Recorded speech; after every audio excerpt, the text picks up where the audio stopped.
The whiskey bottle shattered against the porch railing, spraying glass across the weathered boards as Olivia Preston watched her husband stumble toward the barn in the dying light of another wasted day. It was May of 1882, and Winslow, Arizona had become her prison, a dusty railroad town where everyone knew everyone's business, and her business had become the favorite topic of conversation at every quilting circle and Sunday service.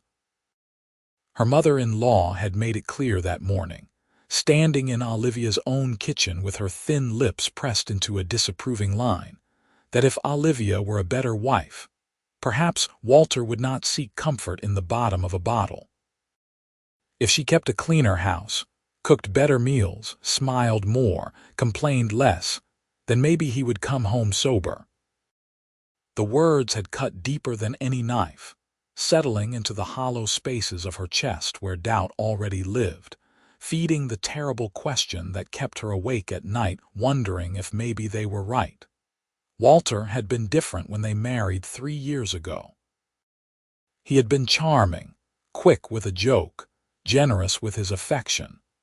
But the ranch he inherited from his father turned out to be mortgaged beyond redemption, and the cattle business proved harder than either of them anticipated. The drinking started slowly, just a nip after a long day, then 2, then he stopped counting. Now at 24, Olivia felt decades older, her youth draining away with each disappointed glance from her in-laws, each whispered conversation that stopped when she entered the general store. Each night she spent alone while Walter threw away their future one drink at a time. She was sweeping the broken glass when she heard the horse approaching. Looking up, she saw a rider silhouetted against the orange sunset, sitting tall in the saddle with an easy confidence that spoke of long years on the trail. As he drew closer, she could make out a face weathered by sun and wind, somewhere in his late 20s, with dark hair that needed cutting and eyes the color of storm clouds. He wore the practical clothes of a working cowboy, nothing fancy, but everything about him suggested competence and quiet strength. "Afternoon, madam," he said, touching the brim of his hat. "Name's Thomas Garrett. I'm looking for Walter Preston. Heard in town he might have worked for a ranch hand." Olivia almost laughed at the bitter irony. "I'm afraid you heard wrong, Mr. Garrett. My husband doesn't have work for anyone. We barely have work for ourselves." Thomas studied her for a moment, his gaze taking in the broken glass, the sagging porch, the peeling paint on the house. "Forgive me for saying so, madam, but it looks like you could use some help regardless of whether there's pay involved."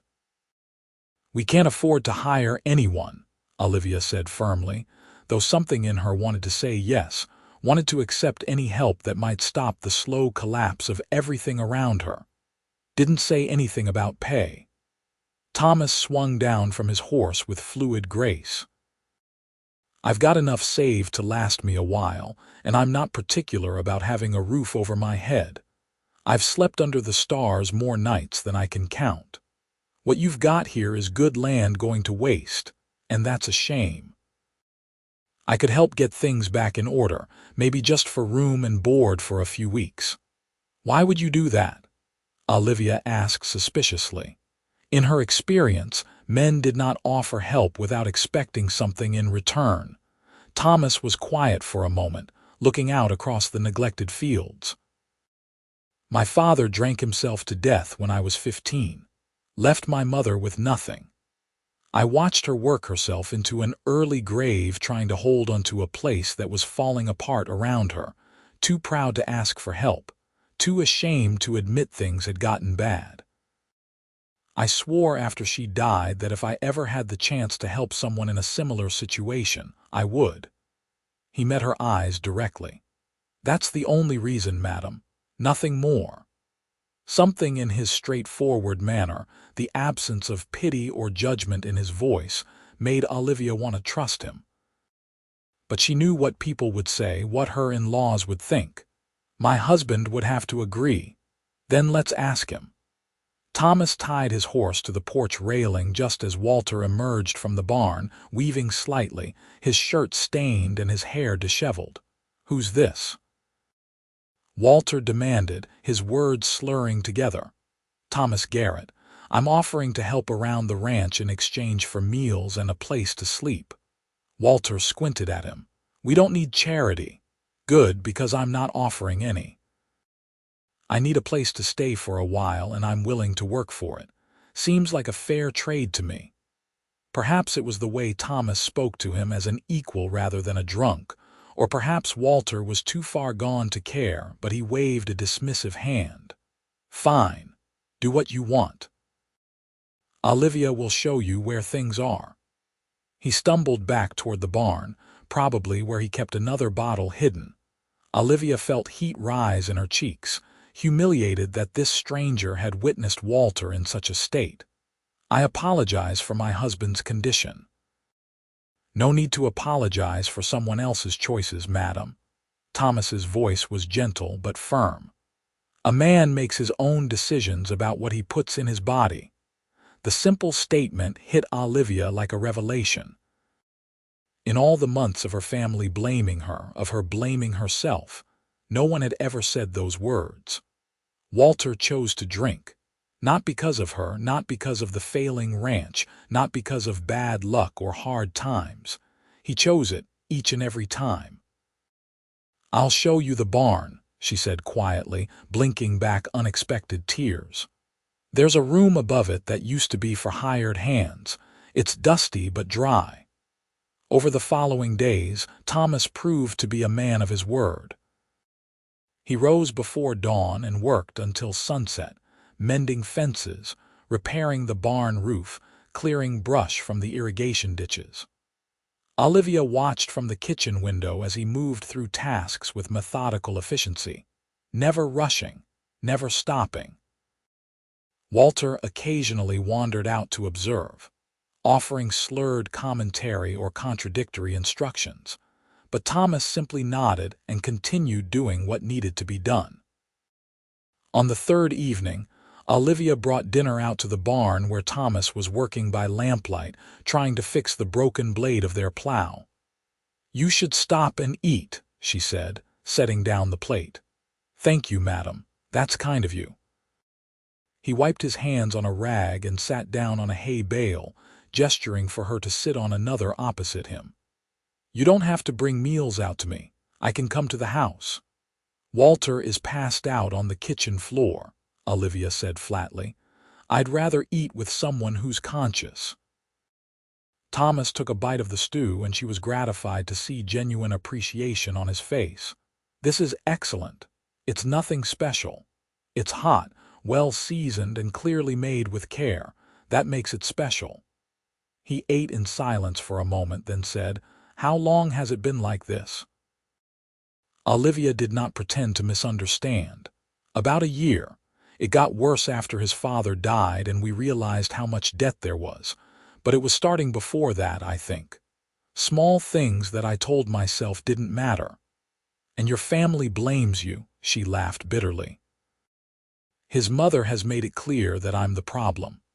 My own mother sides with her. They say if I were more supportive, more understanding, that Walter wouldn't need to drink, that I should try harder to make him happy."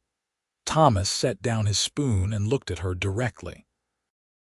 "That's horseshit, pardon my language." Olivia blinked, startled by his bluntness. "A man makes his own choices," Thomas continued. "You could be the most perfect wife in the world, and if he wanted to drink, he'd find a reason. My father had my mother and she was a saint. Worked harder than any woman I've ever known, never raised her voice, always had a kind word. He drank anyway. Finally, he drank so much his liver gave out and he died screaming in pain. And you know what he said with his last breath? He blamed her, said she'd never understood him." Thomas's jaw tightened. "Some men are going to make bad choices no matter what the women in their lives do. You can't love someone into being better. They have to want it themselves." Tears spilled down Olivia's cheeks before she could stop them. For so long, She had carried the weight of responsibility for Walter's drinking, believing that if she just tried harder, was better somehow, she could fix him. Hearing someone say it was not her fault felt like being released from shackles she had not realized were binding her. "I'm sorry," she said, wiping her eyes. "I don't mean to cry. Don't apologize for having feelings." Thomas handed her a clean handkerchief from his pocket. "You're in a hard situation and you've been carrying it alone. Anyone would cry." They sat in comfortable silence for a while, the only sounds the distant hooting of an owl and the gentle movements of Thomas's horse in its stall. Olivia found herself noticing things about him, the capable strength in his hands, the way lamplight caught in his dark hair, the steadiness in his gray eyes that made her feel safe for the first time in months. "Why did you really stop here?" she asked. "There are plenty of ranches around Winslow." "Why ours?" Thomas considered his answer. "When I asked about work in town, the bartender mentioned your husband. He said Walter Preston was drinking away a good ranch and it was a shame because his wife was trying her best. Something about the way he said it, with respect for you rather than judgment, made me curious. Then someone else, an older woman, made a snide comment about how you probably drove him to drink. I've heard those words before about my mother, and I knew they were lies then, just like they're lies now. So I rode out here. To save me?" Olivia asked, unsure whether to be offended or touched. "To offer help if you wanted it. There's a difference." Thomas stood, picking up his plate. "You don't need saving, Mrs. Preston. You need someone to see that you're doing the best you can with a situation that isn't your fault, and maybe some practical help with the ranch work." That night, lying in bed next to her snoring husband who reeked of whiskey, Olivia thought about Thomas's words. She had spent so long trying to be what everyone expected, trying to fix Walter through sheer force of will and wifely devotion, that she had forgotten she was a person with her own value, separate from her role as someone's wife. The realization was both liberating and terrifying. The next morning, Walter's brother James showed up with their mother. Martha Preston swept into the kitchen without knocking, her sharp eyes taking in every detail, searching for evidence of Olivia's failures. "I've brought fresh bread," she announced. "Since I know you've been neglecting your baking." "I've been baking just fine," Olivia said evenly, gesturing to the loaves cooling on the counter. Martha sniffed dismissively. "Where's Walter? Still sleeping? At this hour? It's nearly 9 o'clock." Martha exchanged a meaningful look with James. "If you woke him at a decent time, perhaps he would develop better habits. He was drunk until 3 in the morning. I doubt what time I wake him makes any difference." "There's no need to be defensive, Olivia," James said in that condescending tone he always used with her. "Mother's just trying to help. If you want to help, perhaps you could talk to your brother about his drinking instead of blaming me for it." Martha's face reddened. "How dare you speak to us that way? We're family." "Then act like it." Olivia was amazed at her own boldness, but Thomas's words had planted something in her, a spine of steel she had not known she possessed. "Stop treating me like I'm the problem and start acknowledging that Walter is a grown man who makes his own choices." "His choices are a reflection of his home life," Martha snapped. "If you were a proper wife, a man makes his own choices." Thomas's voice came from the doorway. He had clearly just washed up, his hair damp, his shirt clean. "Begging your pardon for interrupting, but I couldn't help overhearing. No offense intended, madam, but you're wrong to blame Mrs. Preston. Your son chooses to drink. That's on him, not her."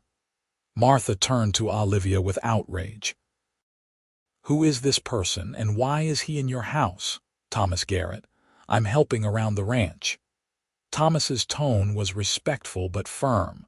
"And I'm speaking from experience. My father was a drunk who blamed everyone but himself.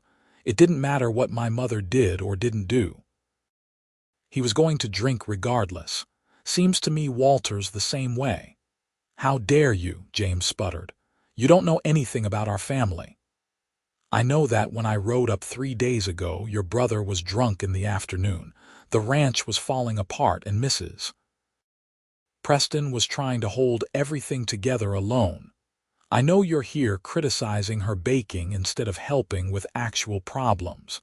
And I know blaming her isn't going to make Walter stop drinking. Martha grabbed her bread basket. Come, James, we don't have to listen to this insolence. Olivia, when you come to your senses and send this man away, we'll discuss this again. She swept out, James following with one last disapproving glare. Olivia sank into a chair, shaking. You shouldn't have done that. They'll make trouble. They were already making trouble. Thomas poured coffee and set a cup in front of her. At least now they know someone's in your corner. My husband won't be happy when he hears you insulted his family. I didn't insult anyone. I told the truth. Thomas sat across from her. Mrs. Preston, you've been letting people walk all over you because you believe their lies. But you're stronger than you think. You've been running this place essentially alone while dealing with a drunk husband and critical family. That takes strength. Before Olivia could respond, Walter lurched into the kitchen, looking terrible. Who was here? I heard voices. Your mother and brother, Olivia said. They left. What did they want? To criticize me, as usual. Thomas told them to stop. Walter's bloodshot eyes fixed on Thomas. You told my mother what? That she should stop blaming your wife for your drinking, Thomas said calmly, because you're a grown man who makes his own choices. For a moment, Olivia thought Walter might take a swing at Thomas, but instead something crumpled in his expression. You think I don't know that? His voice cracked. You think I don't hate myself every time I reach for a bottle? I know it's my fault. I know I'm destroying everything. He slumped into a chair, putting his head in his hands. I just can't stop. The confession hung in the air. Olivia had never heard Walter admit his drinking was a problem, let alone that he could not control it. She reached out tentatively and touched his shoulder. Then get help, Walter, please. There's no help for something like this. Walter's voice was muffled by his hands. I'm just weak. You're sick, Thomas said. There's a difference. I've seen it before. The drinking gets hold of a man and won't let go. But there are doctors who have studied this, treatments. There's a sanitarium in California that specializes in treating men with drinking problems. My uncle went there 5 years ago. He hasn't touched a drop since. Walter looked up, something almost like hope in his eyes. How long did it take? 3 months. It wasn't easy and it cost money, but he said it saved his life. We don't have money, Olivia said quietly. We're barely keeping the ranch. I have some saved, Walter said slowly, from before everything went bad. About $300 hidden in the barn. I kept it back from the creditors, told myself it was emergency money. He laughed bitterly. I guess this counts as an emergency. Over the next week, they made plans. Thomas wrote to his uncle in California to get information about the sanitarium. Olivia went through the ranch accounts, tallying up what they owed and what they might sell to keep things afloat while Walter was gone. Walter, for his part, continued drinking but seemed somehow different, as if having a plan gave him something to hold onto besides a bottle. Martha Preston came by twice more, each time with increasingly dire warnings about letting a stranger make decisions for their family. But Olivia, strengthened by Thomas's steady support, stood her ground. We're sending Walter to get treatment for his drinking. If you care about your son, you'll support that decision. He doesn't need treatment. He needs a wife who makes him want to come home sober. I can't want sobriety for him, Mrs. Preston. He has to want it for himself. The night before Walter was due to leave for California, Olivia found Thomas mending tack by lantern light in the barn. Can I talk to you? Of course. He set aside the leather he was working on and gave her his full attention. "I want to thank you," Olivia said, "for everything. You gave us hope when I thought there wasn't any left. You gave yourselves hope. I just pointed out that it existed." Olivia sat down on a hay bale, trying to organize her thoughts. "When Walter is gone, people will talk about you being here with me alone. I know. I can move on if that's what you want. The ranch is in better shape now. You should be able to manage. That's not what I want." The words came out before Olivia could stop them, and she felt heat rise in her cheeks.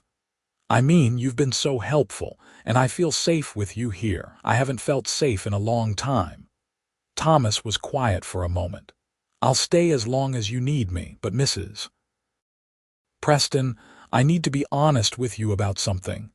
Olivia's heart hammered in her chest. "What is it?"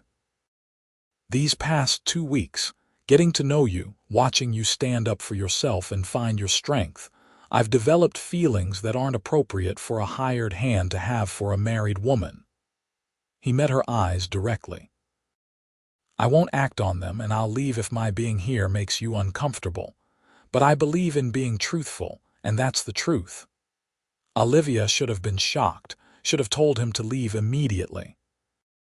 Instead, she felt a flutter of something she had not experienced in years, a warming in her chest that had nothing to do with embarrassment and everything to do with being seen, truly seen by someone who valued her. "I've developed feelings too," she admitted quietly. "Feelings I shouldn't have." "But you do have them." "Yes." The confession felt dangerous and liberating all at once. Thomas stood, putting careful distance between them. "Then I definitely need to be clear about boundaries. You're married, and I respect that. Whatever I feel doesn't matter as long as you're committed to your husband. If Walter gets treatment and comes back sober, ready to be a true partner to you, then my feelings are something I'll deal with on my own. Your marriage comes first. And if he doesn't come back—" The question slipped out before Olivia could stop it, giving voice to a fear she had not wanted to acknowledge. "Then we'll face that when it happens. But we do this right, Olivia." It was the first time he had used her given name. "No matter what we feel, we don't act on it while you're still married. I won't be the kind of man who takes advantage of a vulnerable woman, and I don't think you want to be the kind of woman who betrays her vows, even to a husband who hasn't honored his own." He was right, of course. Olivia had been raised to believe marriage was sacred, a commitment that did not end just because things got hard. But she also could not deny what she felt when she looked at Thomas, a connection that went deeper than gratitude or admiration. With him, she felt understood in a way Walter had never understood her, even in their best times. "I'll respect my vows," she said quietly. "But I can't promise my feelings will change. I'm not asking you to, just asking that we're both aware of the line and committed to not crossing it." Walter left for California the next morning, sober for once, his eyes clear even if his hands shook. "Take care of her," he said to Thomas, shaking his hand.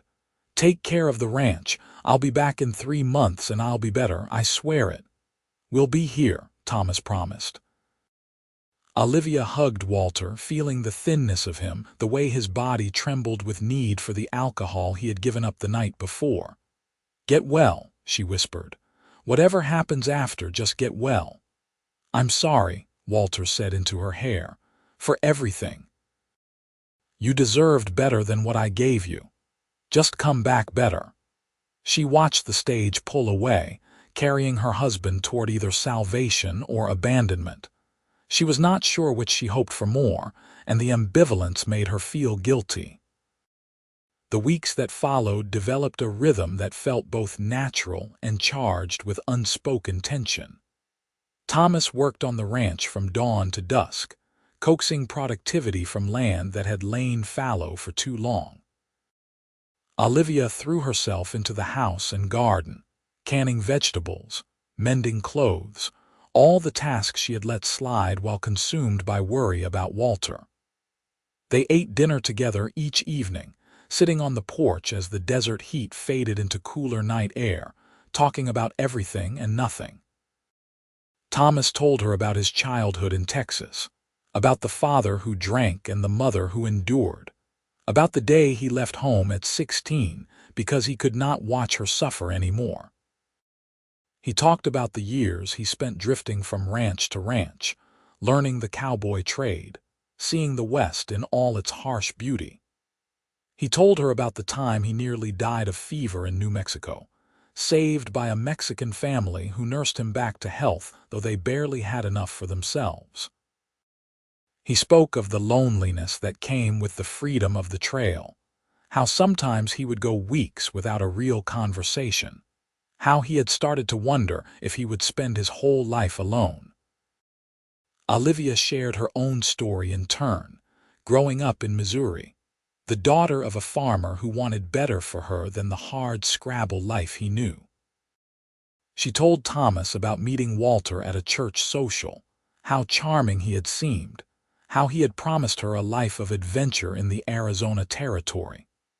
She talked about the early days of their marriage when things were good, when Walter still had hope and ambition. And she confessed her failures too, the times she had enabled his drinking by making excuses, the way she had shrunk herself to try to fit into the shape his family wanted, losing pieces of herself along the way.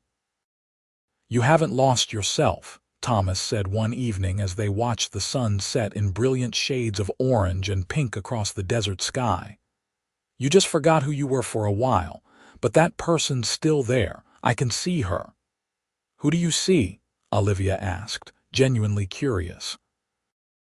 Thomas considered the question seriously. "I see a woman who's strong even when she doesn't feel it, who keeps going when most people would have given up, who's kind without being weak, honest without being cruel. I see someone who deserves to be happy, to be loved the way she should be loved, with respect and partnership and genuine affection. That's a generous assessment. It's just the truth." Thomas turned to look at her, his gray eyes intense in the fading light. "You're remarkable, Olivia. Don't ever let anyone tell you different." The moment stretched between them, loaded with all the things they could not say, all the touches they would not allow themselves. Olivia felt the pull of him like gravity, wanting to lean in to close the distance to find out if his lips were as gentle as his words. But she held herself still, honoring the promise they had made. "I should go," Thomas said quietly, standing. "Early start tomorrow." After he left, Olivia sat on the porch alone, watching stars emerge in the darkening sky. She thought about Walter in California, hoped he was doing well, hoped the treatment was working. But if she was honest with herself, those thoughts felt dutiful rather than longing. What she actually felt was something closer to relief at his absence, and growing certainty that the woman she was becoming could not go back to being the woman she had been. Letters came from Walter every week. The first few were shaky, barely legible, filled with descriptions of the physical agony of withdrawal, the way his body rebelled against the absence of alcohol. But slowly, the letters became stronger, more coherent. He wrote about therapy sessions where he talked about his father's impossible expectations, about the shame of failing the family legacy, about using drink to numb feelings he did not know how to process. He wrote that he was learning other ways to cope, healthier ways. He wrote that he hoped to become the man Olivia deserved. Reading the letters, Olivia felt a complicated mix of emotions. She was glad Walter was getting better, genuinely relieved he was facing his demons.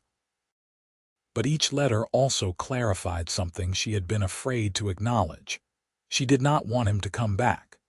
Not because she wished him ill, but because the life they had built together was founded on a version of herself that no longer existed.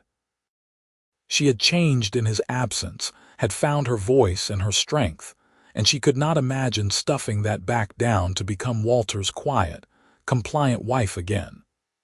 "He's doing well," she told Thomas one evening after reading the latest letter. They think he might be ready to come home in a few weeks. Thomas's expression was carefully neutral. That's good news. You must be relieved. I am. I'm glad he's better. Olivia folded the letter, not meeting his eyes. But I don't think I want to be married to him anymore. The confession sat heavy in the air between them. Thomas was quiet for a long moment. That's a serious decision. I know. And maybe it makes me a terrible person, giving up on my marriage when he's finally trying to get better. But Thomas, these weeks without him have shown me what my life could be, should be. And it's not what I had with Walter, even before he started drinking. We were never truly partners. I was just playing a role, trying to be what he and his family wanted. You're not a terrible person, Thomas said firmly. You're someone who's realized she deserves more. That's not wrong.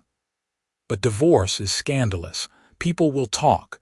They'll say I drove him to drink and then abandoned him when he needed me most. People will talk regardless. They've been talking all along.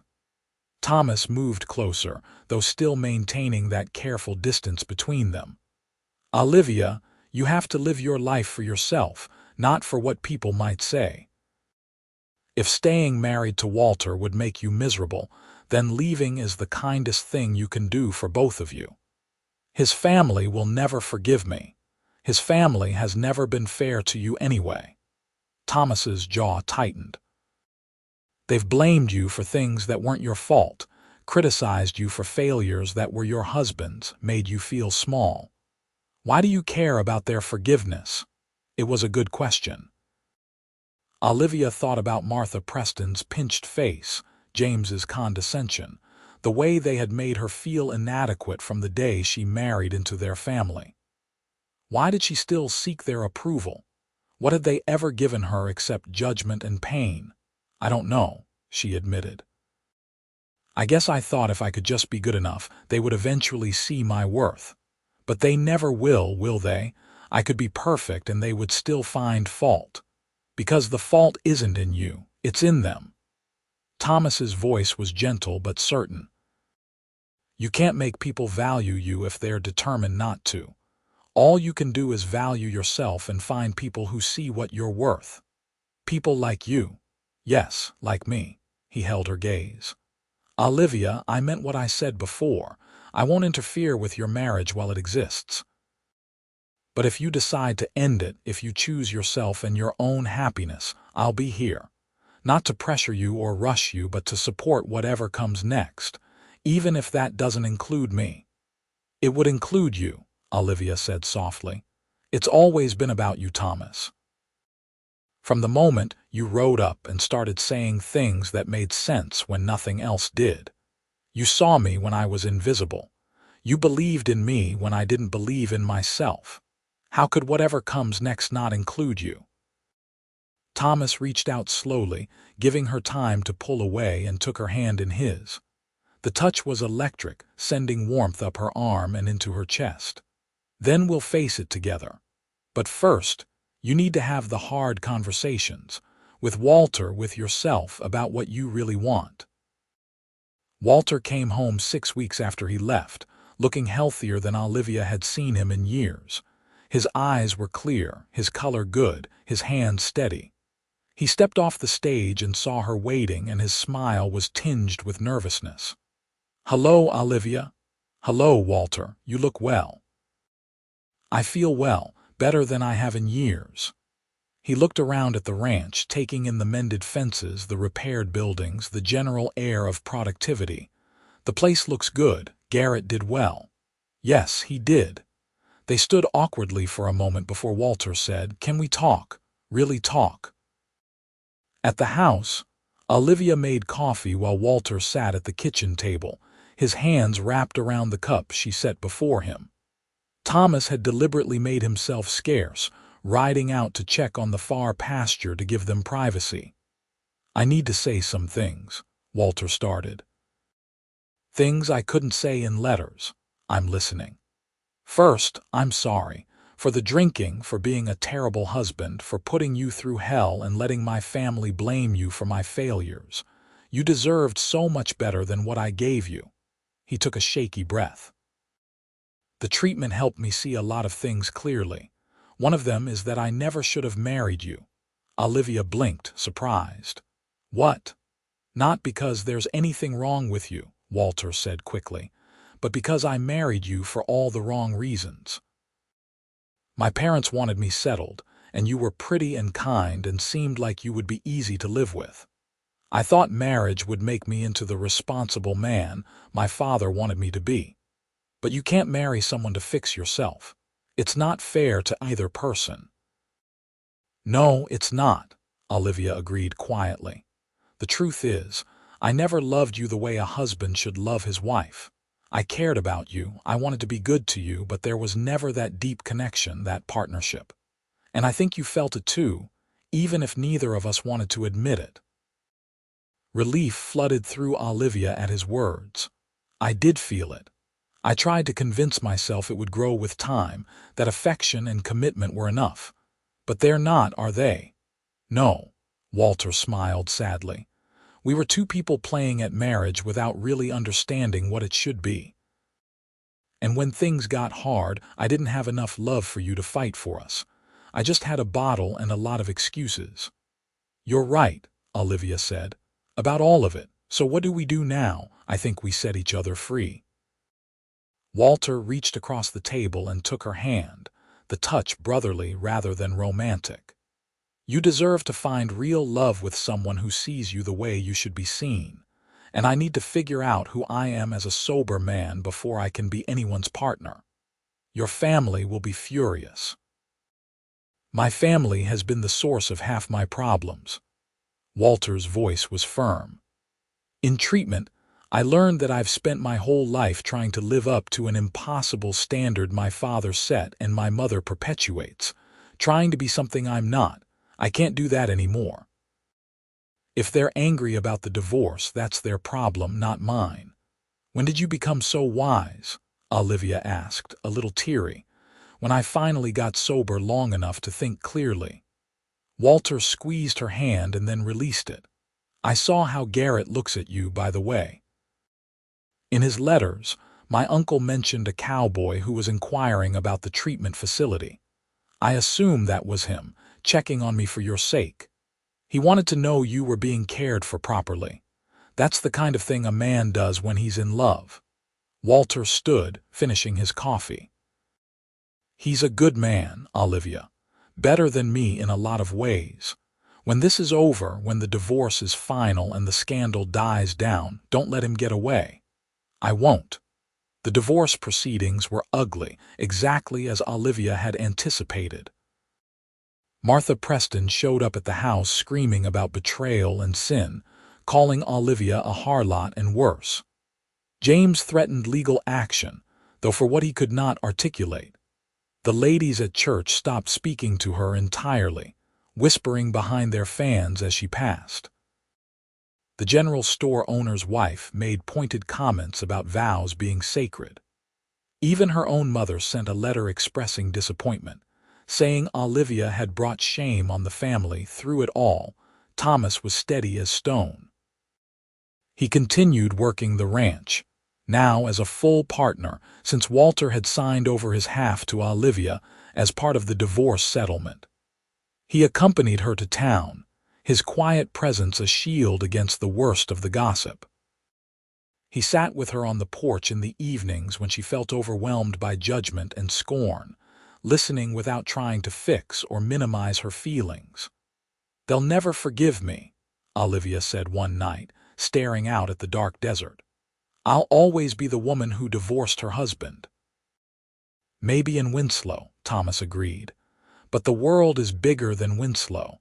If the talk becomes too much, we can go somewhere else. Start fresh where no one knows your history." "You would do that, leave everything here." "Olivia, I've been drifting most of my life.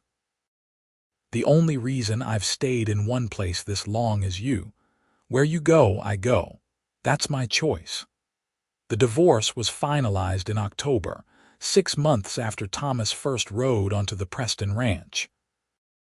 Olivia was now Olivia Parker again, reclaiming her maiden name, a woman alone in the eyes of the law and society. She should have felt ashamed or frightened. Instead, she felt free.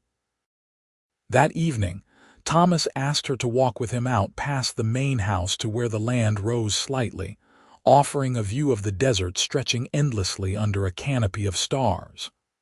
"I wanted to talk to you about something," he said. "That sounds serious." "It is, sort of." Thomas pulled off his hat, turning it in his hands nervously. "Your divorce is final now. You're free of Walter and the obligations that came with that marriage, which means I can finally ask you something I've been wanting to ask for months." Olivia's heart hammered in her chest. "What is it?" Thomas took her hand, his thumb brushing across her knuckles. "I love you, Olivia. I've loved you since those first days when you were finding your strength and your voice. I love your kindness and your courage.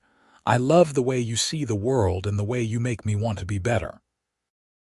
I know we've been through a lot, and I know the talk around town makes things difficult. But I'm asking if you would consider building a life with me. A real partnership as equals, where we make decisions together and support each other through whatever comes. I'm asking if you'll marry me." Joy surged through Olivia, bright and overwhelming. "Yes, 1,000 times yes." Thomas pulled her close, and they kissed for the first time without guilt or hesitation, without boundaries or forbidden feelings constraining them. It was gentle and passionate all at once, a promise and a celebration, the beginning of something they had both been moving toward since the day he rode into her life. They married quietly in November, just the two of them and a judge, no family or fanfare. Walter sent a telegram of congratulations from California, where he had decided to stay, working as a counselor at the same facility that had treated him. Martha Preston sent a letter that Olivia burned without reading. Her own parents remained silent, which hurt but did not surprise her. But if their wedding was quiet, their love was loud. Thomas treated her with the respect and affection she had always deserved, making her a partner in every decision about the ranch, asking her opinion, valuing her judgment. They worked side by side during the day and fell into bed together at night, discovering each other with joy and tenderness. He made her laugh with stories from his cowboy days. She taught him to appreciate small domestic pleasures he had missed in his years of drifting. Together, they transformed the failing Preston Ranch into a thriving operation, earning grudging respect even from those who disapproved of their relationship. The talk never completely died down. There would always be people in Winslow who remembered Olivia as the woman who divorced her husband, who whispered about the suspicious timing of her remarriage, who predicted doom for a union born from scandal. But as months passed, and then years, as the ranch prospered and the Garretts proved themselves valuable members of the community despite the gossip, the whispers gradually lost their venom. In the spring of 1884, Olivia gave birth to their first child, a son they named Matthew. Thomas held the baby with wonder, his large hands gentle, his eyes bright with tears. "I never thought I'd have this," he said quietly. "A family, a real home, someone to build a future with." "Well, now you do," Olivia said, watching him cradle their son. "We both do. Do you ever regret it?" "The scandal, losing your family's approval, all the hard parts. Never." Olivia reached up to touch his face. "You gave me my life back, Thomas. You helped me remember who I was and supported me becoming who I wanted to be. How could I regret that? I didn't give you anything. You found your own strength. But you saw it when I couldn't. You believed in me when no one else did. That made all the difference." 2 years later, they had a daughter they named Rose, a fierce little thing with her mother's determination and her father's steady temperament. The ranch continued to grow, and they hired hands to help with the work, good men who respected Olivia as an equal partner in the operation.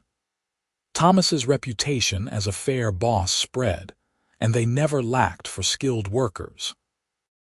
In 1887, Martha Preston died, and James sent word that Olivia was not welcome at the funeral.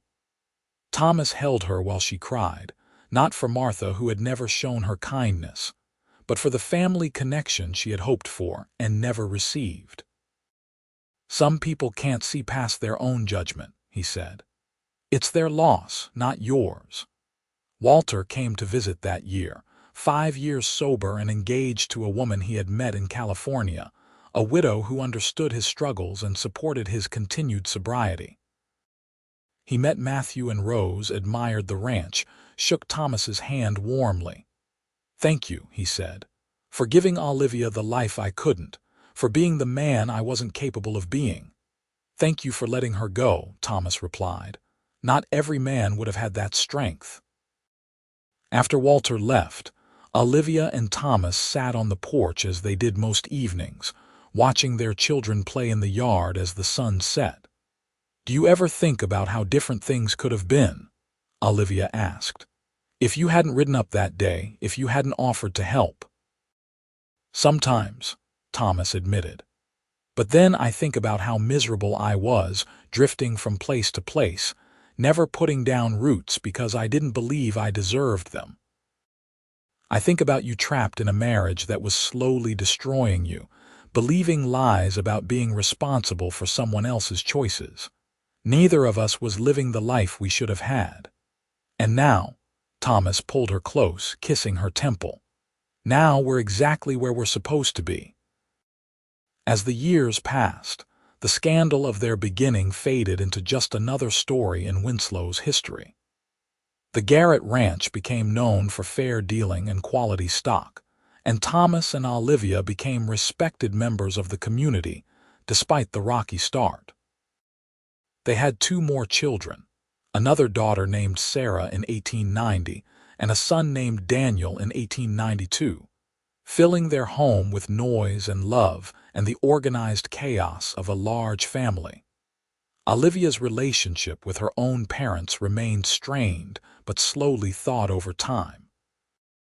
They came to visit when Matthew was 7, meeting their grandchildren for the first time. Her mother took her aside one evening and said quietly, "I was wrong about Walter, about blaming you. Your father and I talked about it after the divorce, really talked, and we realized we let his family's opinions cloud our judgment. You seem happy now, happier than I ever saw you with Walter." "I am happy, Mama, happier than I ever thought possible. This man, Thomas, he treats you well. He treats me as an equal, as a partner. He respects me." Her mother nodded slowly. "That's how it should be. I'm sorry it took me so long to see it. It was not a complete reconciliation, but it was a beginning, and Olivia was grateful for it." In 1895, 13 years after Thomas first rode onto the Preston Ranch, they sat on the porch of a much improved house, watching their children play in the yard. Matthew was 11 now, already showing an interest in ranching that promised he would carry on their legacy. Rose was 9, fierce and independent, declaring she wanted to be a doctor when she grew up. Sarah was 5, quiet and thoughtful, always with her nose in a book. Daniel was 3, a whirlwind of energy who kept everyone on their toes. "We did good," Thomas said, his arm around Olivia's shoulders. "We did," she agreed. "Despite everything, we built something real here, a family, a life, a partnership. Do you remember what I said that first day, about how a man makes his own choices?" "I remember. It changed everything for me, hearing those words." "I've been thinking about it lately," Thomas said. "About how true it is for all of us, not just about drinking. We all make choices every day about who we want to be, how we want to live, what we're willing to accept. You chose to stop accepting blame that wasn't yours. You chose to leave a marriage that wasn't serving you. You chose to build a new life, even when it was hard and people judged you. You made choices too," Olivia pointed out. You chose to stop here to help, to stand up for me against people who had known me much longer than you had. You chose to be patient while I figured things out, to support me without pressuring me. Best choices I ever made." Thomas kissed her, still tender and loving after more than a decade together. "Every morning I wake up grateful that I decided to ride up to a struggling ranch and offer help. Because it brought me to you. I'm grateful too. For all of it, even the hard parts, because they brought us here." As evening fell and they called the children in for dinner, Olivia looked around at the life they had built and felt complete in a way she never had before. The ranch was prosperous, the children were healthy and happy, and she had a partner who saw her, valued her, and loved her without reservation. The scandal that had rocked Winslow 13 years ago was largely forgotten, remembered only as the story of how she and Thomas met. She thought briefly of Walter, hoping he was happy in California with his new wife, proud that he had maintained his sobriety all these years. Their brief marriage seemed like another lifetime, a necessary chapter that had to be written so she could move on to the story she was meant to live. That night, after the children were in bed and the house was quiet, Thomas found her looking out the bedroom window at the star-filled sky. "What are you thinking about? How different my life is now from what I imagined it would be. When I married Walter, I thought I knew what my future held. A ranch wife, keeping house, raising children, supporting my husband's dreams. I thought that was all there was. And now I know I can be so much more, a partner in running a ranch, a mother raising children to think for themselves. A woman who makes her own choices and lives with the consequences, good and bad." She turned to face him. "You helped me become this person, Thomas. The real me, not the version I thought I was supposed to be. You were always this person. I just helped you remember." He took her hands in his. "And you helped me too. Helped me believe I deserved roots and family and love. Helped me understand that drifting isn't freedom, it's just another form of running away." They stood together in the quiet of their bedroom, in the home they had built, surrounded by the family they had created, and Olivia felt the truth of their life together settle into her bones. This was what love was supposed to be: mutual support and respect, partnership and passion, choosing each other every day. The years continued to unfold with the normal rhythms of ranch life. There were good years when rain came at the right times and the cattle were healthy and prices were favorable. There were hard years when drought threatened their livelihood, and they had to make difficult decisions about which stock to keep and which to sell. Through it all, Thomas and Olivia faced challenges as a team, dividing responsibilities according to their strengths, supporting each other through doubts and fears. Matthew grew into a capable young man who loved the ranch and understood the business as well as his parents. Rose pursued her dream of becoming a doctor, leaving for medical school in the East, shocking people who still believed women had no place in medicine. Sarah became a teacher, opening a small schoolhouse in Winslow and earning respect for her patience and dedication. Daniel followed his father's footsteps as a cowboy, working the ranch with the same steady competence Thomas had always shown. In 1905, when Olivia was 47 and Thomas 51, they became grandparents for the first time. Matthew and his wife Emma welcomed a daughter, and suddenly there was a new generation to consider, new dreams to nurture. Holding her granddaughter, Olivia thought about the woman she had been at 24, trapped and blamed and slowly losing herself. She thought about the courage it had taken to choose herself, to walk away from what was expected, to build something new. "Are you all right?" Thomas asked, watching her rock the baby. "I'm just thinking about everything that had to happen for this moment to exist. All the hard choices and painful conversations and scandalous decisions. If I had stayed with Walter, if I had kept accepting blame for his drinking, If you had ridden past our ranch that day instead of stopping, none of this would be here. Not this life, not these children and grandchildren, not this happiness.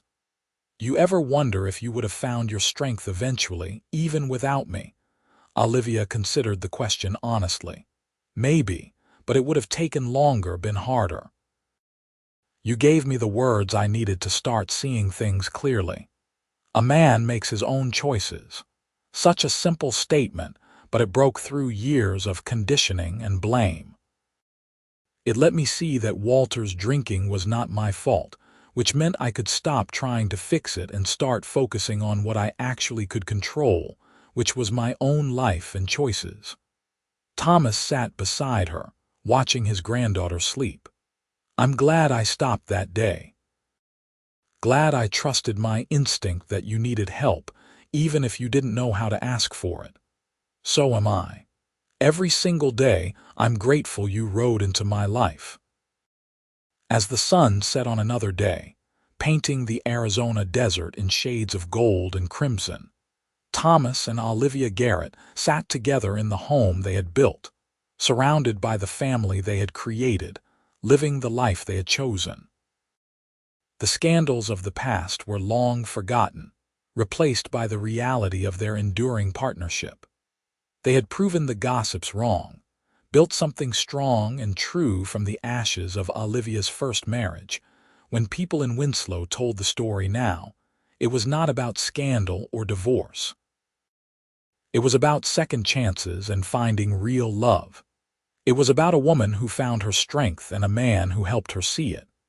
It was about choices and consequences, about taking control of your own life instead of accepting blame for someone else's actions. And when Matthew asked his mother one day what advice she would give to his daughters as they grew, Olivia thought for a long moment before answering. Tell them that they are responsible for their own choices and their own happiness, but never for someone else's failures. Tell them that a man or anyone makes their own choices, and it's not their job to fix people who don't want to be fixed. Tell them to find partners who see them as equals, who respect their judgment, who support their dreams. Tell them to be brave enough to choose themselves, even when it's hard, even when people judge them. Because a life lived authentically with real love and true partnership is worth any scandal. In 1912, 30 years after they met, Thomas and Olivia celebrated their 28th wedding anniversary. Their children and grandchildren gathered at the ranch for a big celebration, filling the house with laughter and love.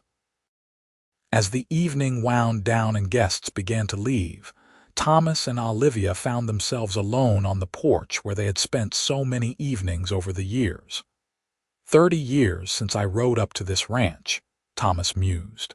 Feels like yesterday and a lifetime ago all at once. We've lived several lifetimes together, Olivia said.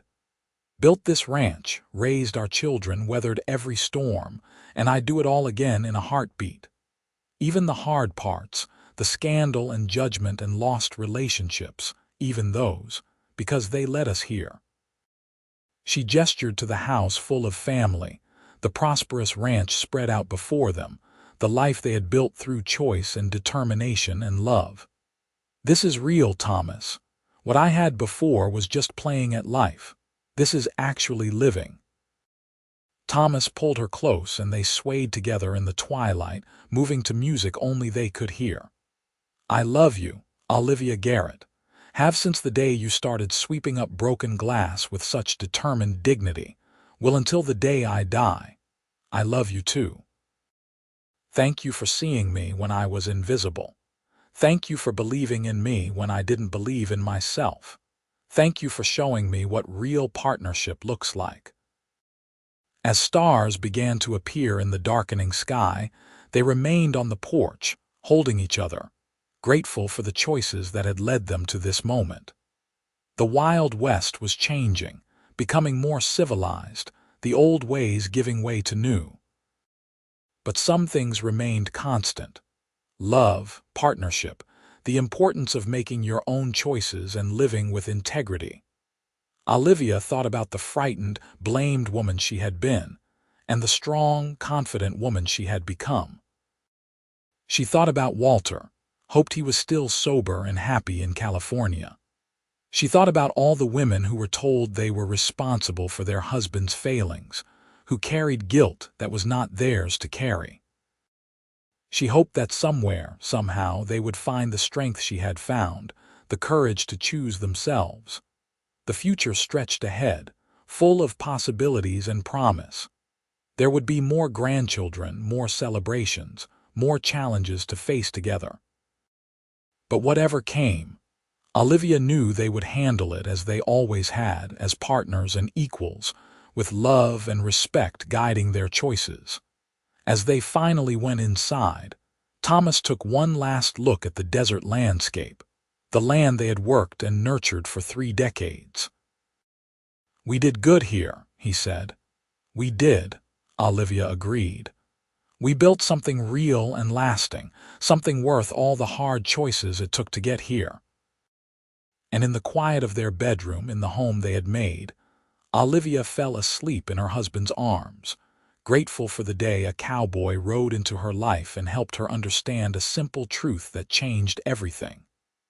A man makes his own choices, and so does a woman.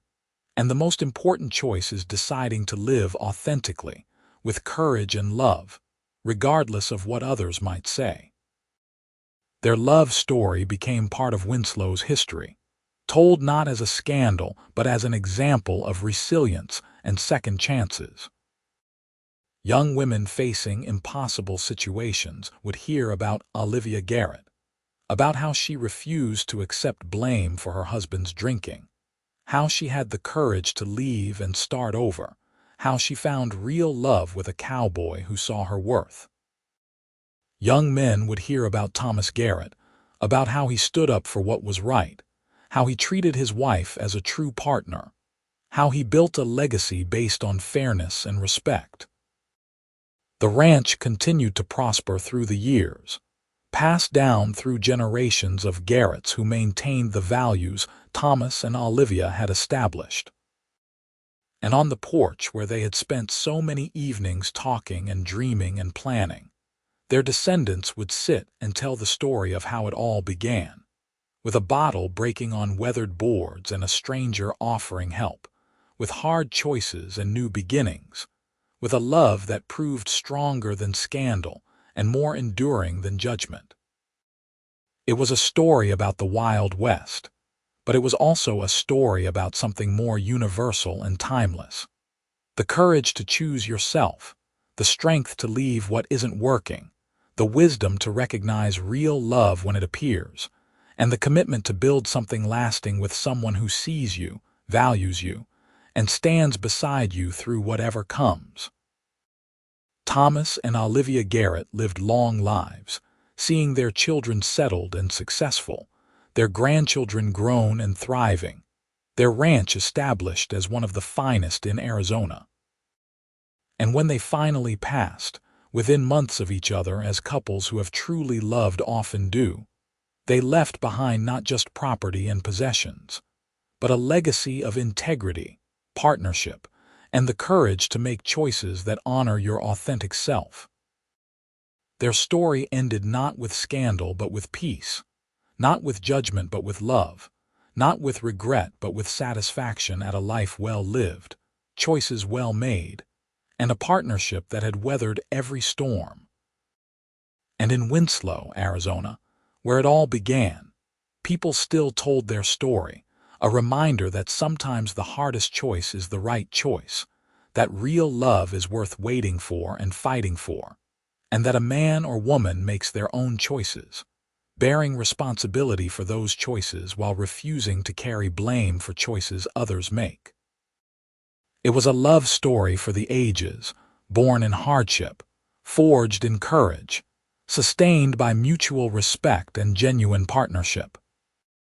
And though the Wild West faded into history, though Winslow changed and grew and modernized, the story of Thomas and Olivia Garrett remained, a testament to the enduring power of love, choice, and the simple truth that each person is responsible for their own path.